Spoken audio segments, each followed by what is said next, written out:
Você sabia que a Igreja Católica ajudou nazistas a fugirem da justiça? Maio de 1945. Hitler está morto. A Alemanha nazista cai. Enquanto o mundo comemora, uma pergunta ecoa pela Europa. Onde estão todos os criminosos de guerra? Milhares deles simplesmente sumiram. Comandantes de campos de concentração, torturadores da Gestapo, desapareceram diante dos olhos de quem deveria capturá-los. A verdade? Eles não fugiram sozinhos. Muitos foram secretamente ajudados por padres e lideranças da própria Igreja Católica. Mas como isso aconteceu? Fique até o final para descobrir os segredos das infames ratlines nazistas. Antes de começarmos, estamos rumo à meta de 1 milhão de inscritos. Parece distante, mas com a sua ajuda, podemos chegar lá. Inscreva-se agora, deixe seu like e faça parte dessa história. O cenário e a rede, o fim da guerra. Europa, 1945. O continente era um imenso campo de ruínas, um mosaico de destruição costurado por silêncios pesados e olhares desconfiados. Cidades que antes pulsavam com vida estavam agora reduzidas a esqueletos de pedra, aço retorcido e madeira queimada. Ruas onde, anos antes, desfiles militares marcharam com arrogância e mercados fervilhavam de vozes, tornaram-se corredores cinzentos, cobertos por poeira fina, vidro estilhaçado e o cheiro persistente de fumaça. As fronteiras, tantas vezes disputadas, tantas vezes redesenhadas à força, mudavam de mãos com uma rapidez que confundia até quem ali nascera. Vilas inteiras passavam, em questão de dias, de um país para outro sem que ninguém tivesse tempo de trocar as placas ou aprender a nova língua oficial. Entre os destroços, milhões de deslocados vagavam como sombras. Sobreviventes dos campos de concentração, órfãos com roupas maiores que seus corpos, soldados desmobilizados carregando medalhas que já não significavam nada, viúvas que mal tinham forças para enterrar os mortos. Todos tentavam, de alguma forma, reconstruir vidas que pareciam ter sido arrancadas pela raiz e jogadas ao vento. Nesse cenário de caos absoluto, o desaparecimento de uma pessoa não era apenas possível, era banal. Um nome podia sumir de um registro e ninguém notaria. Uma fotografia queimada ou um uniforme abandonado à beira da estrada eram o suficiente para apagar o passado. Bastava cruzar uma fronteira mal vigiada, adotar um sotaque diferente, improvisar uma nova história e já se podia nascer de novo.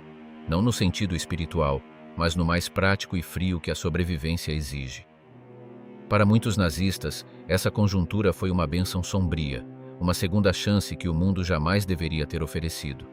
Mas para alguns, a fuga não se resumiu à sorte ou ao improviso. Havia algo mais, uma rede estruturada, invisível e eficiente que funcionava como um fio subterrâneo ligando o coração da Europa destruída aos portos e navios que partiam rumo a uma nova vida. Um sistema que não dependia apenas da coragem dos fugitivos, mas da cumplicidade calculada de quem estava disposto a oferecer-lhes um futuro, mesmo que isso significasse trair o passado. Rotas clandestinas. Estima-se que entre 5 e 10 mil criminosos de guerra conseguiram escapar pelas chamadas ratlines, um sistema de rotas clandestinas que não respeitava fronteiras nem continentes e que atravessava não apenas territórios físicos, mas também a moral e a consciência de seus participantes. Não eram simples caminhos de fuga. Eram teias cuidadosamente urdidas, tramadas na sombra, sustentadas por códigos de silêncio e favores trocados. Começavam em sótãos abafados, onde homens viviam como fantasmas, dormindo em colchões improvisados e contando os dias até a próxima mudança de esconderijo. Seguiam por corredores silenciosos de mosteiros centenários, onde a penumbra das velas e o cheiro de incenso contrastavam com a gravidade do que se ocultava ali. Cruzavam cidades inteiras que, por conveniência, medo ou cálculo político, fechavam os olhos para a presença daqueles que carregavam nas mãos o peso de milhares de mortes. Ao final, desembocavam em portos agitados, onde o ruído constante das ondas, o apito das gruas e o vapor dos navios mercantes abafavam qualquer murmúrio de culpa. Ali, um simples passaporte falso, muitas vezes emitido por instituições respeitáveis e carimbado com selos legítimos, podia não apenas significar a liberdade imediata, mas garantir o direito de desaparecer para sempre. Bastava um bilhete de embarque e um nome inventado para que um comandante de campo de extermínio se tornasse, aos olhos do mundo, um comerciante, um imigrante, um homem sem passado. O destino desses fugitivos seguia quase sempre o mesmo roteiro: viver décadas em liberdade, longe dos tribunais que aguardavam para julgá-los. Alguns trocaram o uniforme por ternos impecáveis, abriram negócios respeitáveis, se tornaram figuras de confiança na comunidade. Outros, mais discretos, mantiveram o ódio intacto, apenas adaptando-o às novas guerras e ditaduras do século. Muitos envelheceram em paz, morrendo de causas naturais, cercados por famílias e vizinhos que jamais imaginaram que aquele bom homem que oferecia doces às crianças havia um dia ordenado massacres ou deportações. Mas quando seguimos o fio dessa rede, quando desmontamos cada elo e examinamos cada passagem, a narrativa muda de escala. Descobrimos que não se tratava apenas de cúmplices ocasionais, ex-camaradas de farda ou simpatizantes residuais de ideologias derrotadas. A trilha sobe, degrau a degrau, atravessa salas escuras onde listas de nomes eram cuidadosamente copiadas, chega a arquivos trancados a 7 chaves, protegidos por segredos de Estado, e penetra salões revestidos de mármore onde cada palavra era pesada como ouro. E no fim, o rastro não para diante de um convento esquecido ou de um porto escondido na névoa. Ele conduz diretamente às portas de uma das instituições mais influentes, antigas e enraizadas de toda a Europa. E ao abrir essas portas, não encontramos apenas documentos e assinaturas. Encontramos um silêncio que atravessa décadas, um silêncio calculado, preservado e ainda hoje perceptível. É o silêncio do Vaticano, um silêncio que não apenas protegeu homens, mas também apagou parte da verdade. Funcionamento irresponsáveis, envolvimento de membros da Igreja, arquivos desclassificados, abertos décadas depois do fim da Segunda Guerra Mundial, trouxeram à luz informações que transformaram o que antes eram apenas suspeitas em verdades incontestáveis. Setores influentes e estruturados da Igreja Católica não apenas tinham pleno conhecimento da existência das Ratlines, como foram atores centrais na construção, organização e proteção desse sistema.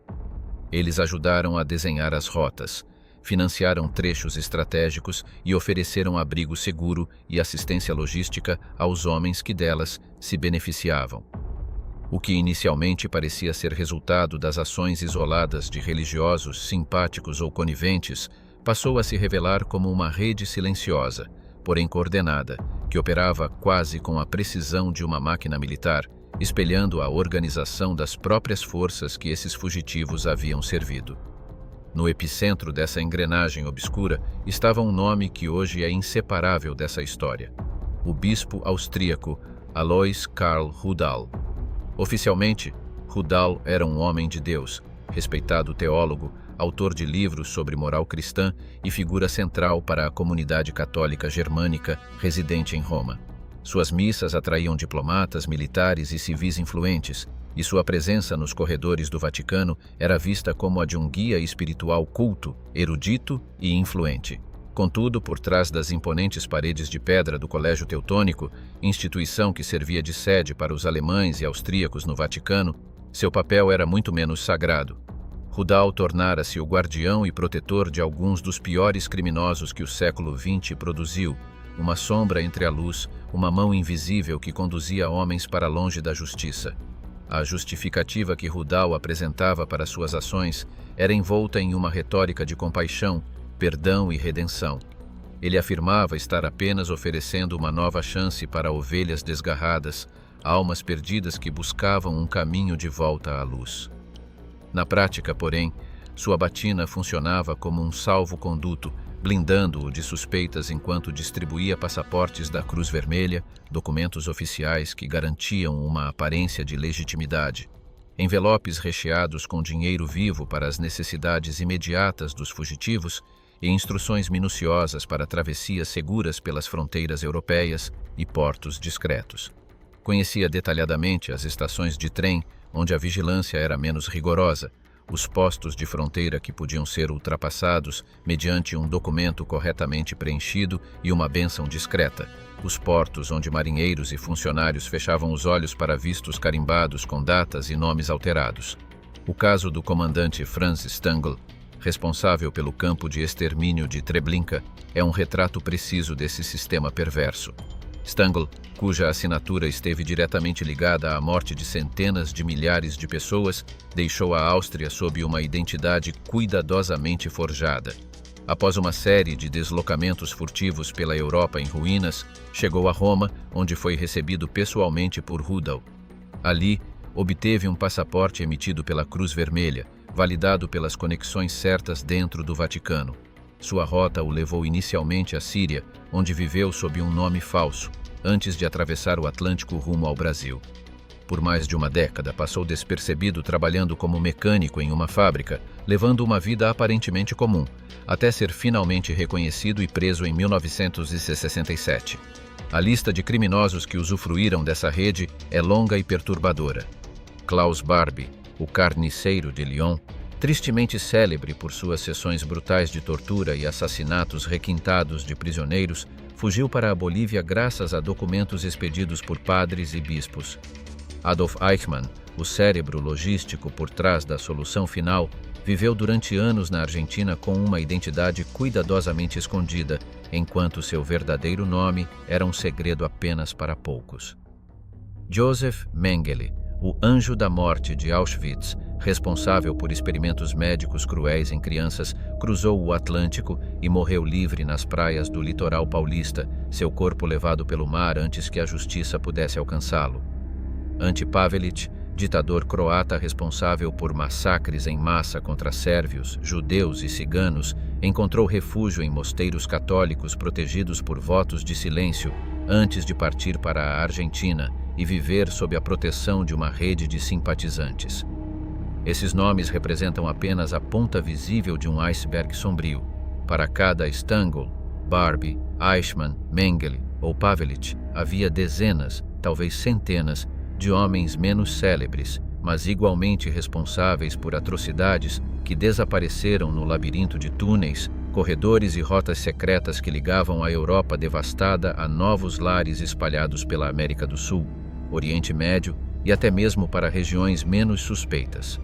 O aspecto mais inquietante dessa história é que quanto mais se aprofunda na investigação, mais claro se torna que essa rede não nasceu do improviso ou da benevolência de um único bispo isolado.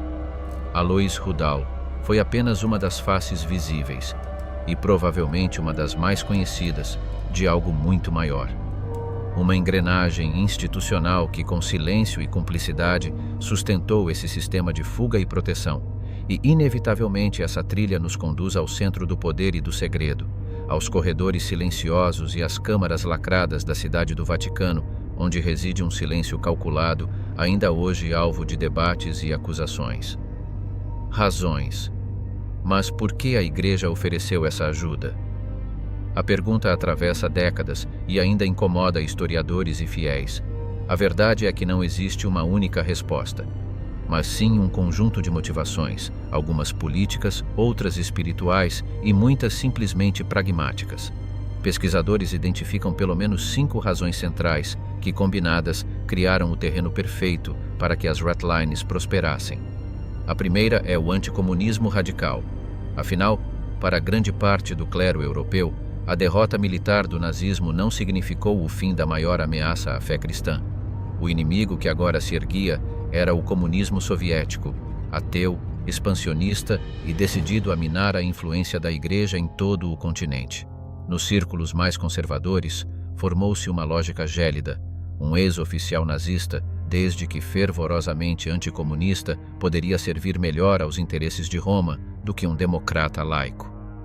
Essa visão não era apenas teórica. Documentos encontrados em arquivos do Vaticano e em correspondências privadas mostram que alguns religiosos defendiam explicitamente que esses fugitivos poderiam ser utilizados na América do Sul como barreiras humanas contra a penetração ideológica de Moscou. Também podemos falar da solidariedade religiosa. Muitos fugitivos eram católicos de nascimento, austríacos, croatas, italianos, húngaros. E essa identidade de fé criava entre padres e bispos um sentimento de proteção quase tribal. Não se tratava apenas de ajudar compatriotas, mas de cuidar dos seus no sentido espiritual. Em mosteiros isolados nos Alpes ou em pequenas paróquias na fronteira, esses homens eram recebidos como peregrinos cansados. Ganhavam um quarto simples, comida quente e, sobretudo, silêncio. Ali, enquanto aguardavam, o passado era assunto proibido e o futuro se resumia a um pacote de documentos falsos e a uma passagem para o próximo destino. O perdão distorcido é outra justificativa. A doutrina cristã prega a redenção para qualquer pecador arrependido, mas no contexto das Ratlines, essa ideia foi moldada de forma conveniente e muitas vezes hipócrita. Havia padres que se autoconvenciam de que estavam resgatando almas perdidas, oferecendo a chance de uma nova vida longe da guerra.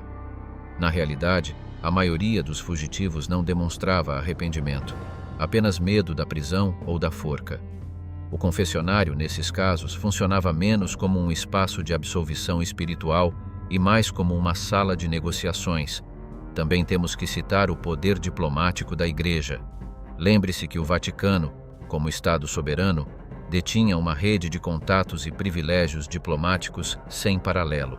Seus canais de comunicação com governos, suas conexões com a Cruz Vermelha e a capacidade de emitir ou facilitar passaportes tornavam-no um ponto estratégico para qualquer operação clandestina. Estima-se que mais de 8.000 nazistas e colaboradores se beneficiaram dessa infraestrutura, às vezes com conhecimento explícito de quem assinava os documentos, outras vezes sob a justificativa de ajudar refugiados em meio ao caos. E por último, o caos do pós-guerra é outro fator que contribuiu para tudo isso. Entre 1945 e 1950, milhões de pessoas atravessaram as fronteiras em busca de segurança. Eram sobreviventes de campos de concentração, deslocados forçados, prisioneiros libertos e civis fugindo de zonas de ocupação. Nesse mar humano, criminosos de guerra se escondiam com facilidade. Bastava uma história bem ensaiada, um sotaque disfarçado e o papel certo para passar despercebido. Para as autoridades, distinguir vítimas de algozes era uma tarefa quase impossível, especialmente quando um padre ou bispo atestava a honradez do viajante. As Ratlines seguiam uma geografia quase ritual.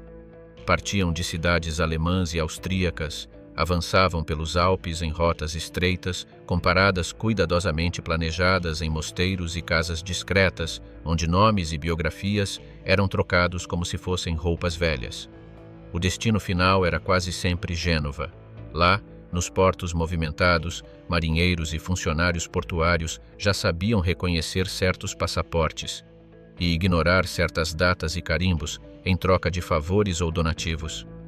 Navios saíam carregados de mercadorias e de passageiros que não existiam nos registros oficiais, rumo a Buenos Aires, São Paulo ou Beirute. O fluxo era tão constante que ganhou, entre os próprios envolvidos, um apelido carregado de ironia: a Rota dos Mosteiros.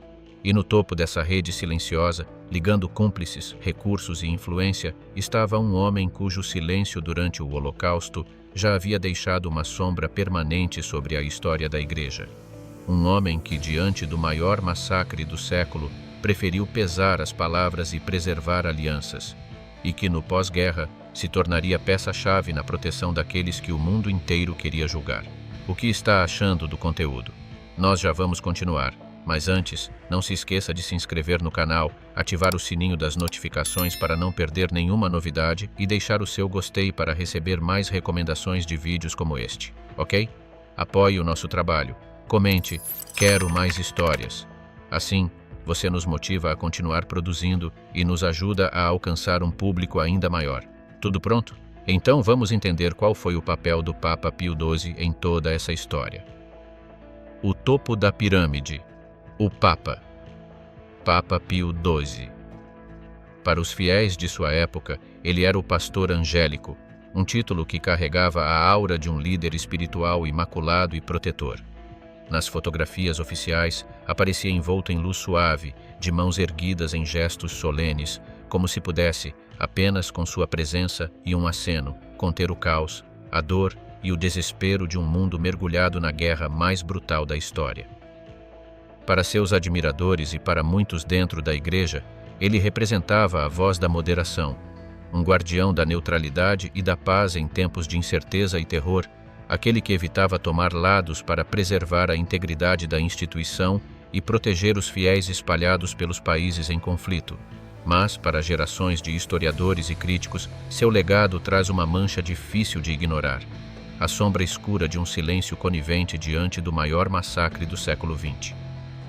Pio XII escolheu manter os lábios cerrados diante do genocídio sistemático e industrializado que exterminava milhões de judeus, ciganos, homossexuais, testemunhas de Jeová, comunistas e outras minorias, e fez isso mesmo quando esses horrores aconteciam a poucas horas de caminhada dos portões do Vaticano, no coração de uma Roma cercada pela guerra. Décadas depois, a abertura parcial dos arquivos secretos da Santa Sé revelou detalhes que não deixam margem para dúvidas ou ambiguidades. Desde o ano de 1942, já era do pleno conhecimento do Papa o que estava acontecendo nas terras ocupadas pelos nazistas. Uma enxurrada de informações e denúncias chegava de todas as partes: relatórios diplomáticos originários da Polônia e da Alemanha, cartas desesperadas e angustiadas de padres que testemunharam deportações em massa, mensagens cifradas enviadas por bispos da Holanda, da Eslováquia e de outras regiões dominadas pela repressão. Esses documentos traziam descrições precisas: as câmaras de gás onde milhares eram mortos por dia, os trens abarrotados de prisioneiros amontoados como mercadoria, as valas comuns cavadas às pressas para enterrar os corpos em meio ao silêncio do terror. Tais evidências não apenas alcançavam o Vaticano, chegavam diretamente à mesa de trabalho do próprio pontífice, sendo analisadas e consideradas na mais alta cúpula da Igreja. Apesar de toda essa clareza, o silêncio de Pio XII permaneceu absoluto. Nenhuma encíclica, nenhum sermão, nenhuma nota oficial veio a público para denunciar, condenar ou sequer fazer alusão clara ao genocídio em curso. Nem mesmo as palavras vagas ou indiretas, que poderiam ao menos servir de um chamado moral ou um gesto simbólico de repúdio, escaparam dos seus discursos públicos e homilias. Essa ausência de posicionamento não foi, como alguns tentaram argumentar, apenas uma postura de cautela diplomática, um receio legítimo de represálias contra católicos e clérigos em territórios nazistas ou sob ocupação. Foi, acima de tudo, uma decisão profundamente pessoal, moldada por crenças e convicções que influenciaram todo o seu pontificado. Pio XII era, antes de tudo, um homem marcado por um anticomunismo visceral. Ele herdou uma visão de mundo na qual o bolchevismo soviético, ateu, expansionista e revolucionário, representava a maior ameaça à civilização cristã e à ordem social tradicional. Em suas cartas, discursos privados e até em conversas reservadas, deixava transparecer uma desconfiança arraigada e, por vezes, até um preconceito contra os judeus, influenciado tanto por interpretações teológicas ultrapassadas quanto por estereótipos culturais e sociais presentes em sua época. Nesse quadro, o regime nazista, apesar dos seus crimes e da brutalidade que representava, era visto por ele como um baluarte necessário, um mal menor, ou até mesmo um aliado potencial contra o avanço do inimigo maior, o comunismo ateu que avançava sobre a Europa Oriental. Essa inclinação ideológica ficou evidente já nos primeiros meses de seu pontificado, quando tomou a decisão controversa de reabilitar publicamente um grupo fascista francês que seu predecessor havia condenado. Esse ato foi interpretado por muitos como um sinal explícito do alinhamento político e espiritual que guiaria sua liderança na Igreja. Quando a guerra chegou ao fim, essa lógica não foi abandonada. No turbilhão do caos e da destruição de um continente devastado, a Cruz Vermelha Internacional, sobrecarregada pelo enorme fluxo de milhões de refugiados legítimos e deslocados, buscou no Vaticano um intermediário confiável para facilitar e validar os pedidos de documentos de viagem. No papel, tratava-se de uma ação humanitária destinada a aliviar o sofrimento dos inocentes. Na prática, no entanto, esse mecanismo criou uma perigosa brecha. Sob o aval correto, Um oficial da SS poderia transformar-se, em documentos oficiais, em um refugiado político ou trabalhador expatriado, ganhando passagem livre rumo à América do Sul, ao Oriente Médio ou a qualquer parte do mundo onde pudesse recomeçar, longe do alcance da justiça. Nesse contexto, figuras como o bispo austríaco Alois Rudal emergiram como peças centrais e decisivas. Rudal, que comandava o Colégio Teutônico em Roma, não agia às escondidas ou por temor de represálias, mas com a convicção e a tranquilidade de quem sabia estar protegido por uma instituição poderosa, capaz de influenciar e acobertar suas ações. Em suas memórias, escritas e publicadas anos depois, Rudal não demonstrou arrependimento algum. Ele escreveu com franqueza perturbadora: após 1945, considerei obrigação dedicar minha obra caritativa principalmente aos antigos nacional-socialistas e fascistas, especialmente aos chamados criminosos de guerra.